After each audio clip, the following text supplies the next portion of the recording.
यद्यपि केवल भक्ति की प्रशंसा बहुत अधिक है, और वो सही भी है कि जब तुमको वही फल मिलना है अमृत वाला, तो ये पानी और दूध को क्यों उसमें शामिल कर रहे हो?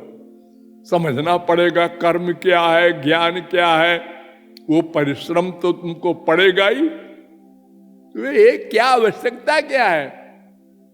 नृसिंह भगवान ने नृसिंह पुराण में कहा, पत्रेषु पुष्पेषु फलेषु तोये स्वकृत लभ्येषु सदैव सत्सु भक्त्या सुलभ्ये पुरुषे पुराणे मुक्तौ किमर्थम क्रियते प्रयत्न। अरे मनुष्यों, तुम ज्ञान के चक्कर में क्यों पड़ते हो, जिसका अधिकारित्व इतना कठिन है?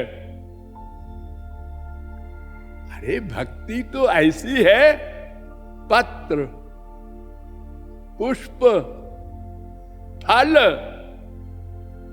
कुछ भी दे दो, भगवान को खरीद लो।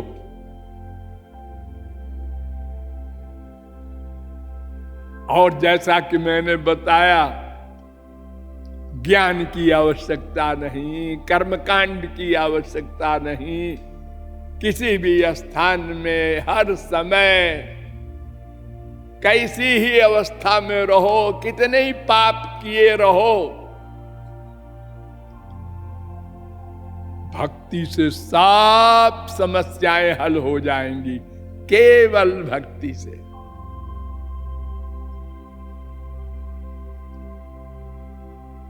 और सब अधिकारी है उसके। मैंने विस्तार पूर्वक आपको बताया है, भूले न होंगे। हमारे कलयुग में बहुत बड़े एक ज्ञानी हुए हैं, मधुसूदन सरस्वती। शंकराचार्य के सिद्धांत के अनुयायी थे पहले, लेकिन जैसे शंकराचार्य ने भाष्य में तो लिखा है श्री कृष्ण माया युक्त हैं, निराकार ब्रह्म ही सही है, सब लोग वहीं चलो। लेकिन स्वयं फिर बदल गए और श्री कृष्ण भक्ति किया और चैलेंज किया, परात्तु तच्छ्रुते ब्रह्मसूत्र 2:3-40 में कहा, तद अनुग्रह हेतु के नैव विज्ञाने न मोक्ष सिद्धिर भवितुमर्हति।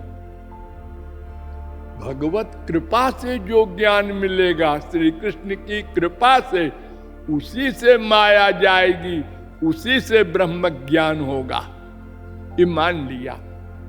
ऐसे मधुसूदन भी पहले बस हरेक को शास्त्रार्थ में हराना है, और अगर किसी से हार गए तो रोना है। तो एक कोई महापुरुष मिले और उनसे कहा, तुम क्या कर रहे हो?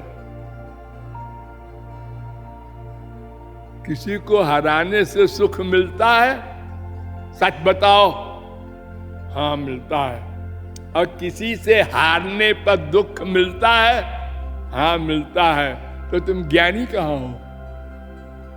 तुम तो सब आम लोगों की तरह हो। इतना परिश्रम क्यों कर रहे हो? लाभ क्या इसका मिला? जाओ श्री कृष्ण भक्ति करो, तब काम बनेगा।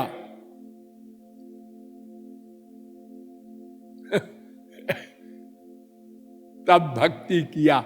तो उन्होंने एक ग्रंथ लिखा है भक्ति रसायन, उसमें भक्ति की परिभाषा की है, द्रुतस्य भगवद धर्मात् धारावाहिकताम गता सर्वेशे मनसो वृत्तिर भक्तिरित्यभिधीयते।